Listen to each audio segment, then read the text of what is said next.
नमस्कार, मैं हूं आपके साथ अंकिता पाल। बुलेटिन की शुरुआत करते हैं। जल्द ही प्रदेश में बोर्ड की परीक्षाएं होने वाली हैं। ऐसे में बच्चों पर परीक्षा का मानसिक दबाव ना पड़े, इसको लेकर भी परीक्षा पर चर्चा कार्यक्रम किया जाएगा। प्रधानमंत्री नरेंद्र मोदी इस दौरान बच्चों से संवाद भी करेंगे और आपको बताते चले कि इसको लेकर प्रदेश में शिक्षा विभाग भी तैयारी किए हुए है। इसके लिए छात्रों से आवेदन मांगे गए हैं, जिनकी अंतिम तिथि 14 फरवरी रखी गई है और इसका उद्देश्य यही है कि बच्चों पर मानसिक दबाव को कम हो और वे परीक्षा को लेकर मोटिवेट रहें।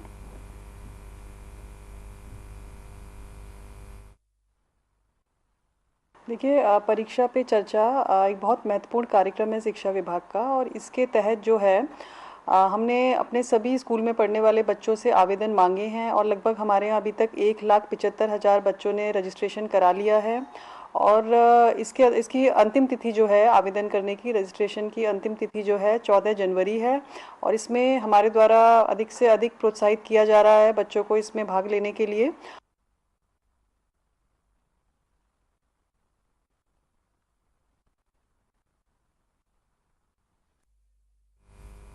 इमलीखेड़ा नगर पंचायत में बीजेपी प्रत्याशी राजबाला सैनी को जनता का जबरदस्त समर्थन मिल रहा है। स्थानीय निवासियों का भी कहना है कि बीजेपी की नीतियां और राजबाला सैनी का विनम्र व्यवहार लोगों को प्रभावित कर रहा है। राजबाला सैनी का डोर टू डोर प्रचार अभियान क्षेत्र में चर्चा का विषय बना हुआ है, जहां पर वे लोगों से मिलकर उनकी समस्याओं को सुन रहे हैं और विकास के लिए वादे भी कर रहे हैं। बीजेपी के कार्यकाल में भी क्षेत्र में सड़क, बिजली, पानी और स्वच्छता जैसी बुनियादी मुद्दों पर सुधार हुआ है। और वहीं स्थानीय लोगों का भी कहना है कि पार्टी ने विकास के लिए ठोस कदम उठाए हैं, जिसको जनता का भरोसा और मजबूत हुआ है। लोग इस बार भी बीजेपी पर विश्वास जताने के लिए तैयार हैं। राजनीतिक विशेषज्ञों का भी मानना है कि जनता का यह समर्थन बीजेपी की स्थिति को मजबूत बना रहा है।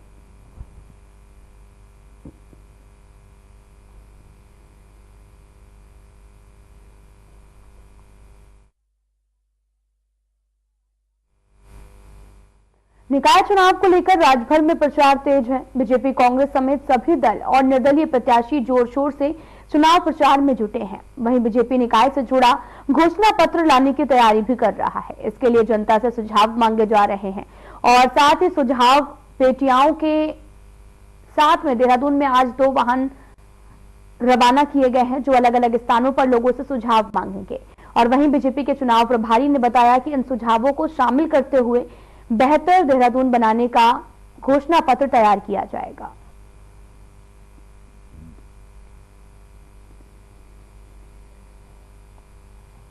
लोगों से सुझाव भी मांगे जा रहे हैं। आपको बताते चले कि सभी दल जोर शोर से प्रचार प्रसार में जुटे हुए हैं और जिसको लेकर आपको बताते चले कि लोगों के सुझाव मांगे जा रहे हैं। निकाय चुनाव का प्रचार प्रसार लगातार तेज हो गया है। निकाय चुनाव का प्रचार तेज है और जहां पर लोगों से लगातार जनसंवाद किया जा रहा, उनकी समस्याओं को सुना जा रहा और उनसे वोट देने की अपील भी की जा रही है। सभी दल जोर शोर से प्रचार प्रसार में जुटे हुए हैं। आपको बताते चले कि निकाय चुनाव नजदीक है और जिसको लेकर सभी पार्टियां जनता के बीच में पहुंच रही हैं। उनकी समस्याओं को जो जानकर हल करने की बात भी कहती नजर आई और साथ ही सभी दल जोर शोर से प्रचार प्रसार में जुटे हुए हैं।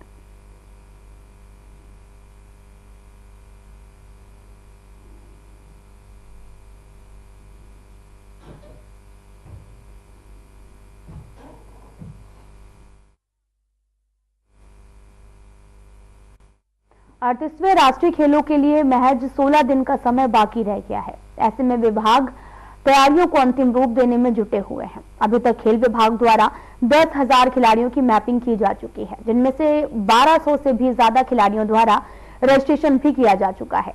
वहीं गोल्फ को छोड़कर सभी खेलों के डायरेक्टर ऑफ कॉम्पिटिशन निरीक्षण कर चुके हैं और इस बारे में विशेष सचिव खेल अमित सिन्हा ने भी जानकारी दी है कि प्रधानमंत्री 1 दिवसीय दौरे में आकर 38वें राष्ट्रीय खेलों का शुभारंभ करेंगे और वहीं 5 घंटे उत्तराखंड में ही बिताएंगे।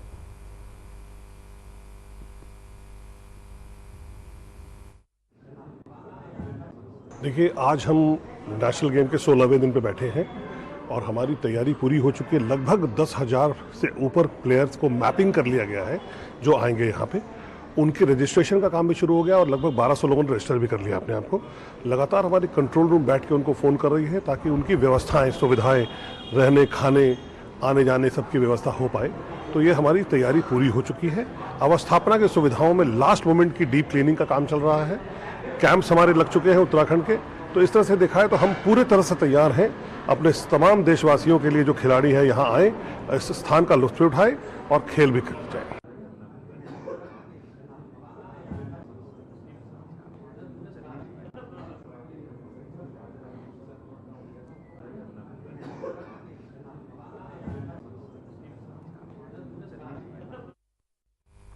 खबर देहरादून से है, जहां पर बद्री केदार विकास समिति का वार्षिक सम्मेलन बड़ी ही धूमधाम से मनाया गया। कार्यक्रम में रंगारंग कार्यक्रमों की धूम देखी गई। देहरादून के सामुदायिक भवन डिफेंस कॉलोनी में आयोजित कार्यक्रम में लोक गायिका हेमा नेगी करासी के गीतों ने समा बांधा है। वहीं कार्यक्रम का शुभारंभ मुख्य अतिथि डॉक्टर DR पुरोहित, समाज सेवी प्रमोद कोठियाल ने किया है। इसके बाद में अनुज पुरोहित और शौर्य सेमवाल ने सांस्कृतिक प्रस्तुति भी दी है।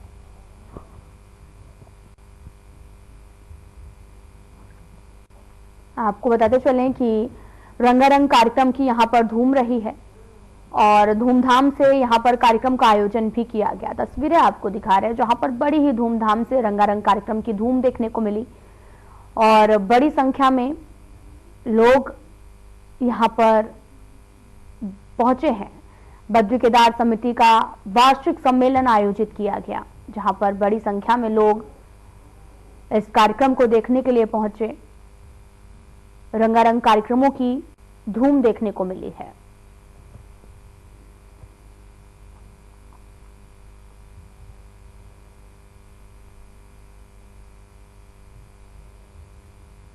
आपको बताते चले कि बड़ी संख्या में लोग यहां पर मौजूद हैं।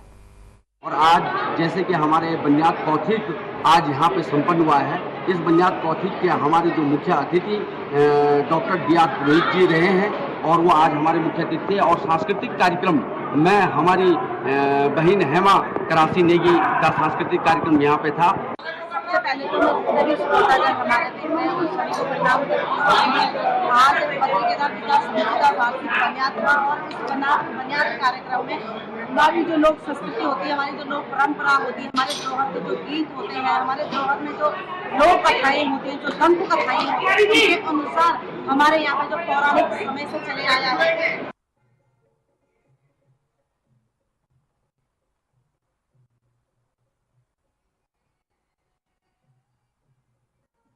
धूमधाम से यहाँ पर जश्न मनाया गया, जहाँ पर दूर दूर से यहाँ पर लोग देखने के लिए पहुंचे हैं। तस्वीरें आपको दिखा रहे हैं। बद्री केदार समिति का वार्षिक सम्मेलन जो है वो आयोजित किया गया है और बद्री केदार समिति का वार्षिक सम्मेलन आयोजित किया गया। धूमधाम से इस कार्यक्रम को मनाया गया है और रंगारंग कार्यक्रमों की यहाँ पर धूम भी देखने को मिली है। तस्वीरें आपको दिखा रहे हैं जो कि देहरादून से है।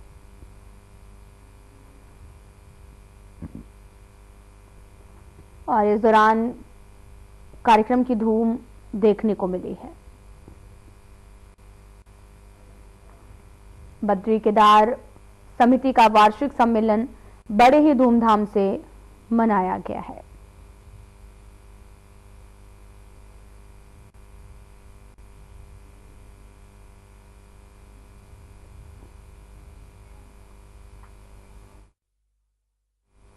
रानीपुर कोतवाली के सुमन नगर चौकी क्षेत्र में दिन दहाड़े अवैध खनन किया जा रहा है और खनन माफिया बेखौफ होकर रतमाऊ नदी से रेत और अन्य सामग्री का अवैध खनन कर रहे हैं। सुमन नगर में चल रहे नव निर्माण कार्यों के लिए सामग्री खुलेआम इस्तेमाल हो रही है। दिन हो या फिर रात, खनन माफियाओं के ट्रैक्टरों की गड़गड़ाहट थमने का नाम नहीं ले रही है। ये माफिया न केवल पर्यावरण को नुकसान पहुंचा रहे हैं बल्कि राज्य सरकार के राजस्व को चूना लगाकर अपनी जेबें भी भर रहे हैं।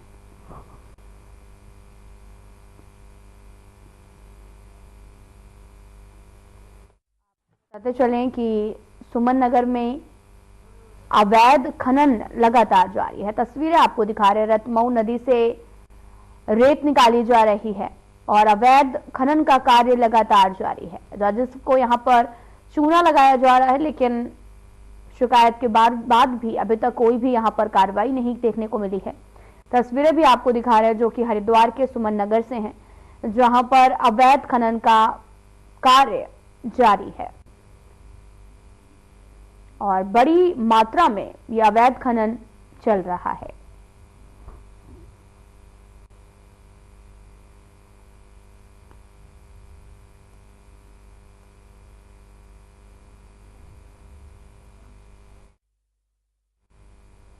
फिलहाल यहां रुकते हैं छोटे से ब्रेक के लिए।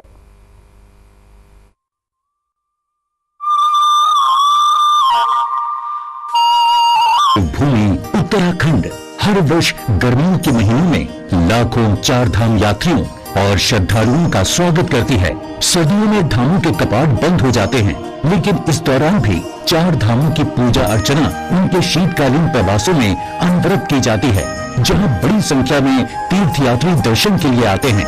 उखीमठ के ओंकारेश्वर मंदिर में बाबा केदारनाथ, पांडुकेश्वर के योग ध्यान बद्री मंदिर में बद्री विशाल जी, खरसाली के यमुना मंदिर में मां यमुना और मुकबा के मुखी मठ मंदिर में मां गंगा का शीतकालीन प्रवास होता है। चार धाम के साथ साथ कार्तिक स्वामी, महासु देवता, मां हाट काली, जागेश्वर धाम, नैना देवी, कैची धाम सहित बहुत से धार्मिक पौराणिक महत्व के मंदिर हैं, जहां प्रतिवर्ष लाखों श्रद्धालु हर मौसम में शीश नवाने आते हैं। आइए आप भी इन सर्दियों में उत्तराखंड में आध्यात्म और पर्यटन का आनंद उठाइए।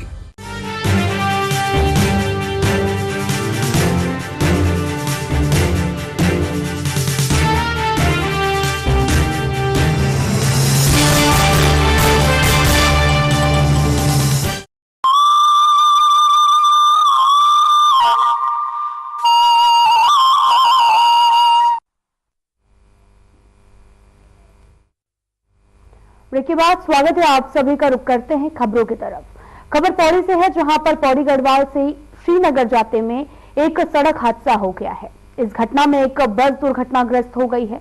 इस बस में 20 से 25 लोग सवार बताए जा रहे थे। ये घटना बीते शाम 4 बजे की बताई जा रही है। वहीं घटनास्थल पर एसडीआरएफ और पुलिस की टीम भी पहुंच चुकी है।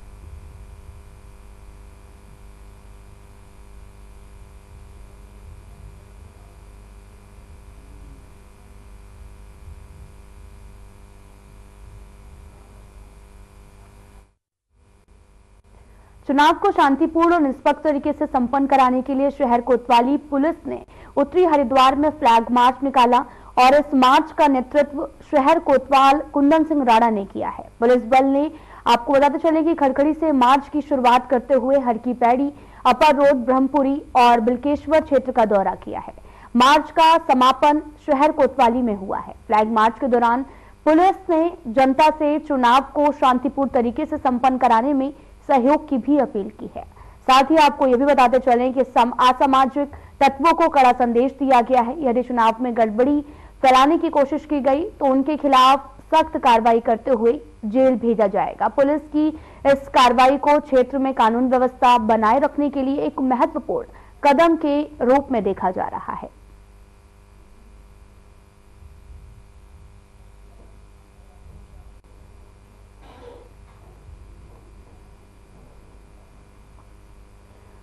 आपको पता चले कि पुलिस ने फ्लैग मार्च निकाला है। शांतिपूर्ण तरीके से चुनाव कराने की अपील भी की गई है।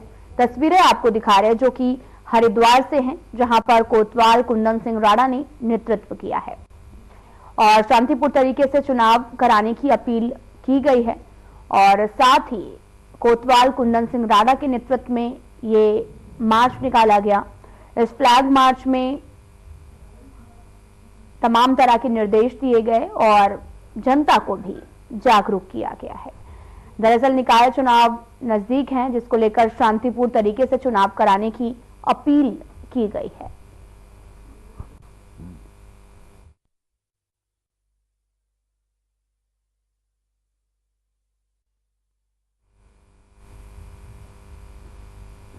फिलहाल यहां रुकते हैं एक छोटे से ब्रेक के लिए।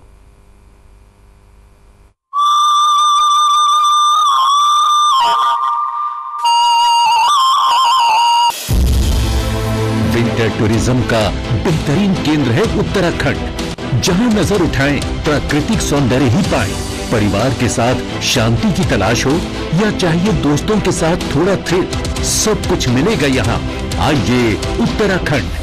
Eco tourism, wildlife tourism, adventure tourism, हर तरह के विकल्प हैं मौजूद।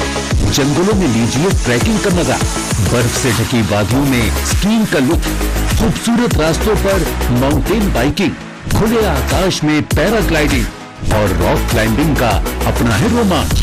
मशहूर टूरिस्ट स्पॉट्स के साथ साथ प्रकृति की गोद में बसे हजारों होम स्टे में मिलता है स्थानीय संस्कृति और पारंपरिक जीवन शैली से रूबरू होने का मौका। उत्तराखंड में हर अनुभव, हर गुजरा पल जिंदगी भर की यादें बन जाता है। आप भी उत्तराखंड में पर्यटन का आनंद उठाइए। आइए उत्तराखंड।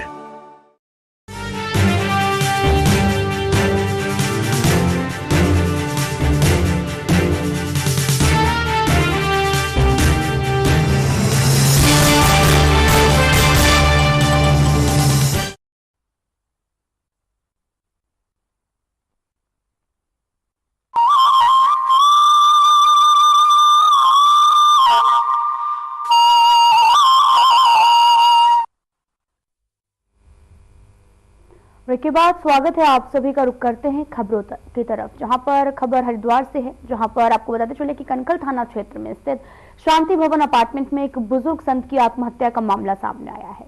बंगाली हॉस्पिटल के सामने स्थित अपार्टमेंट में पिछले 6 महीने से किराए पर रह रहे संत सुरेश्वरानंद का शव उनके कमरे में पंखे से लटका हुआ पाया गया। बताया यह भी जा रहा कि पिछले 2 दिनों से कमरे का दरवाजा बंद था, जिससे आसपास के लोगों को शक हुआ और उन्होंने तुरंत कनकल पुलिस को इसकी सूचना दी है। वहीं मौके पर पहुंची पुलिस ने दरवाजा तोड़ा तो संत का शव पंखे से लटका पाया गया। वहीं पुलिस ने शव को कब्जे में लेकर पोस्टमार्टम के लिए भेज दिया है और मामले की जांच में जुट गई है।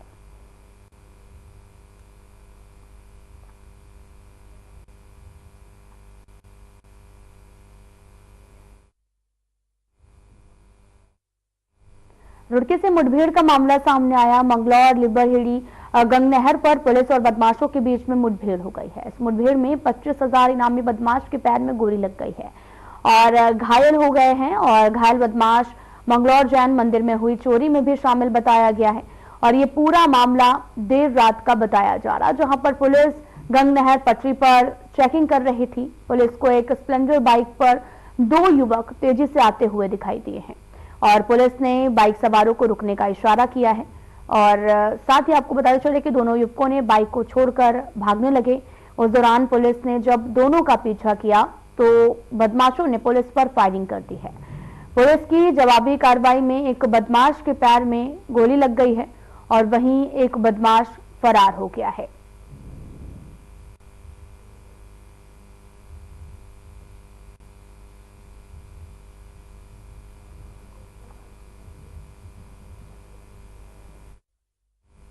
देहरादून के भोगपुर फ्लाईओवर का मामला है, जहां पर सड़कों पर स्टंट बाज अपनी हरकतों से बाज नहीं आ रहे हैं। प्रशासन की लापरवाही जनता को भारी पड़ रही है।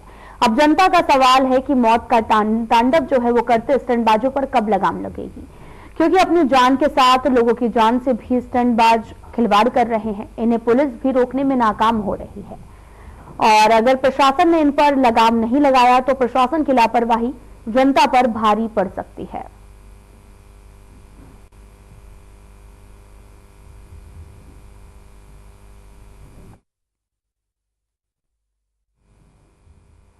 हरिद्वार पुलिस लगातार अवैध शराब बेचने वाले तस्करों पर लगातार कार्रवाई कर रही है। इसी बीच उन्होंने रानीपुर कोतवाली क्षेत्र में अंग्रेजी और देसी शराब के साथ 2 तस्करों को गिरफ्तार किया है। और आपको बता दें कि आरोपियों के कब्जे से 21 पेटी शराब भी बरामद की गई है। वहीं जानकारी के अनुसार शराब चुनाव के लिए मंगवाई गई थी। आबकारी अधिनियम के तहत में मुकदमा दर्ज कर आरोपियों का चालान कर दिया गया है। कोतवाली प्रभारी कमल मोहन भंडारी ने बताया कि एसएसपी के निर्देश पर ड्रग फ्री देवभूमि मिशन के तहत निकाय चुनाव के मद्देनजर नशा तस्करों के खिलाफ अभियान चलाया जा रहा है।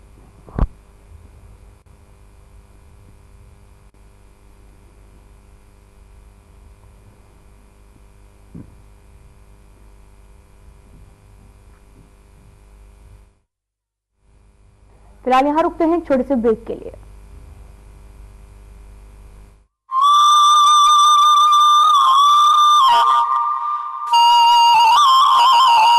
देवभूमि उत्तराखंड अब खेल भूमि बनने को है तैयार।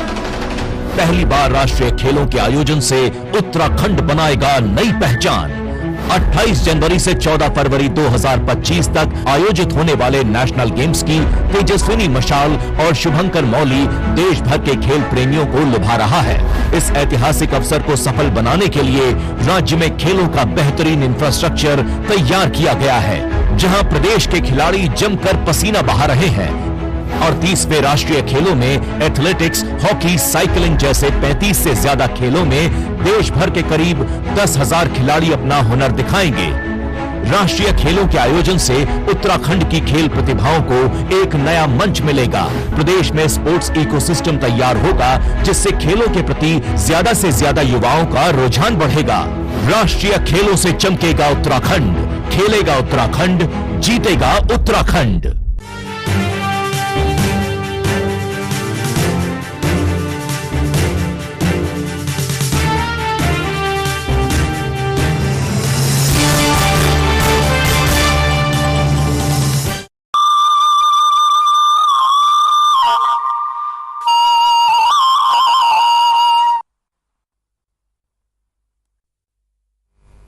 के बाद स्वागत है आप सभी का। रुक करते हैं खबरों की तरफ। देहरादून के जिलाधिकारी ने विकासनगर के उप जिला चिकित्सालय का निरीक्षण किया है। इस दौरान भर्ती मरीजों के लिए भोजन की सुविधा, चिकित्सालय में कैंटीन की सुविधा नहीं थी, जिसे लेकर उप जिला चिकित्सालय में कैंटीन की शुरुआत की गई है। और इस दौरान उप जिला चिकित्सालय के प्रभारी विजय कुमार ने बताया कि काफी लंबे समय से चिकित्सालय में कैंटीन बंद थी, जिसे अब चालू कर दिया गया है और इससे मरीजों को 3 टाइम का भोजन, नाश्ता दिया जा रहा है। और इसके साथ ही चिकित्सालय में आने वाले मरीजों के साथियों के लिए भी उचित दाम पर भोजन की व्यवस्था की गई है।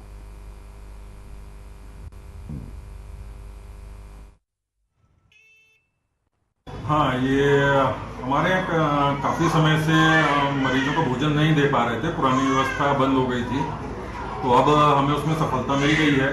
डीएम साहब भी आए थे, उन्होंने भी कहा था, तो अभी हमारे यहाँ 1 तारीख से मरीजों को मुफ्त भोजन देने की सुविधा शुरू हो गई है। और इसके अलावा कैंटीन कैंपस में हो गई है, तो मरीजों के रिश्तेदार और जो भी लोग यहाँ आते हैं कैंटीन में, वो उनको भी भोजन की और चाय नाश्ते की सुविधा उपलब्ध हो गई है, तो जिससे मरीजों और उनके रिश्तेदारों को काफ़ी सुविधा हो गई। सर, जो मरीजों को भोजन मिल रहा है निःशुल्क है? हाँ, जो भर्ती मरीज हैं उनको भोजन बिल्कुल निःशुल्क मिले। और जो इनके साथ आते हैं, हाँ, उनको अपने जो भी उनका रेट है उस रेट पे भोजन उपलब्ध।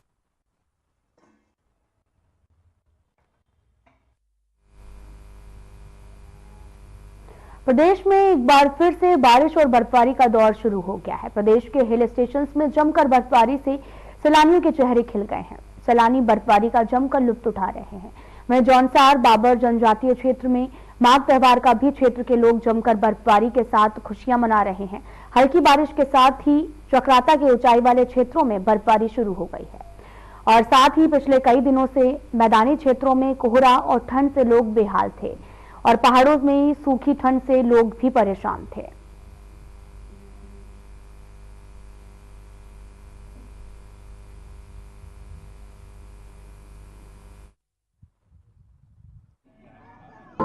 तो भाई आज आया था मैं लोखंडी स्नोफॉल देखने, दिल्ली से स्पेशली स्नोफॉल देखने आया था और सपना सच हो चुका है। यहाँ पे लाइव स्नोफॉल देखने को मिली। आज सुबह से स्नोफॉल हो रही थी, देख सकते हैं, बहुत मजा आ रहा है। जिसको भी स्नोफॉल देखनी है वो लोखंडी में बहुत स्ट्रांगली रिकमेंड करूंगा, क्योंकि यहाँ पे एक तो होटल्स वगैरह, मैनेजमेंट वगैरह सब बहुत अच्छा है और मजा भी बहुत आता है। पीसफुल जगह है, फैमिली के साथ जरूर आइएगा, मजा बहुत आएगा। मैं तो अभी खुद भी अपने भाइयों के साथ निकल जाऊंगा अभी यहाँ खेलने। पीछे साइड बहुत बर्फ है यहाँ पे, बस मैं तो रिकमेंड करूंगा कि आना है जरूर एक बार लोखंडी आना। ये अभी हम दारनाधार चक्राता बंगार में, और ये चक्राता में सीजन का 3रा हिमपात है और आप देख सकते हो कितने भारी मात्रा में अभी हिमपात हो रहा है। और पीछे जो आप मेरे पीछे चोटियाँ देख सकते हो वो हिमपात से जो लगतक है और अभी भी जो लगातार है वो बर्फबारी का दौर जारी है। कहीं ना कहीं किसान, बागवान और होटल व्यवसाय हैं, उनके लिए काफ़ी जो खुशी का पल है कि उनके जो खेती है, बागवानी है और किसान होटल व्यवसाय है उनके व्यवसाय के लिए कहीं ना कहीं शुक्र है। और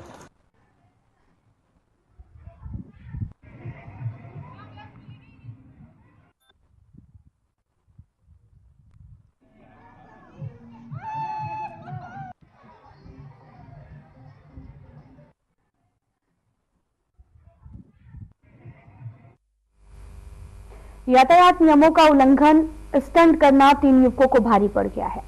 आपको बताते चले कि सोशल मीडिया पर भी वायरल वीडियो का पुलिस ने संज्ञान लेकर बाइकों को सीज करते हुए तीनों बाइकर्स को सख्त हिदायत देते हुए कार्रवाई की है।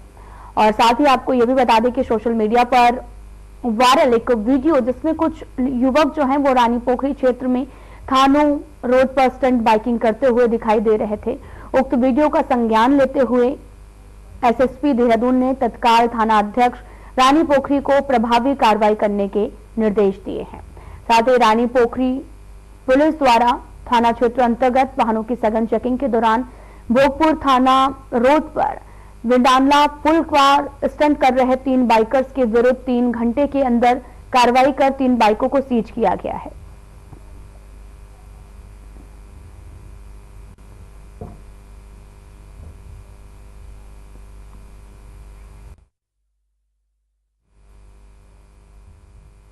फिलहाल बुलेटिन में इतना ही। नमस्कार।